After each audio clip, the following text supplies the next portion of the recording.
சங்கீதம் 137. பாபிலோன் ஆறுகள் அருகே நாங்கள் உட்கார்ந்து அங்கே சீயோனை நினைத்து அழுதோம். அதன் நடுவிலிருக்கும் அலரிச் செடிகளின் மேல் எங்கள் கின்னரங்களை தூக்கி வைத்தோம். எங்களை சிறைப்பிடித்தவர்கள் அங்கே எங்கள் பாடல்களையும் எங்களை பாழாக்கினவர்கள் மங்கள கீதத்தையும் விரும்பி, சீயோனின் பாட்டுகளில் சிலதை எங்களுக்குப் பாடுங்கள் என்று சொன்னார்கள்.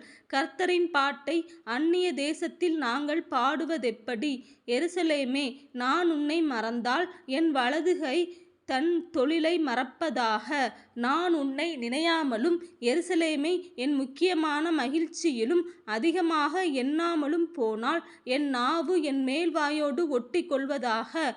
கர்த்தாவே, எருசலேமின் நாளில் ஏதோமின் புத்திரரை நினையும். அவர்கள் அதை இடித்து போடுங்கள், அஸ்திபாரம் மட்டும் இடித்து போடுங்கள் என்று சொன்னார்களே.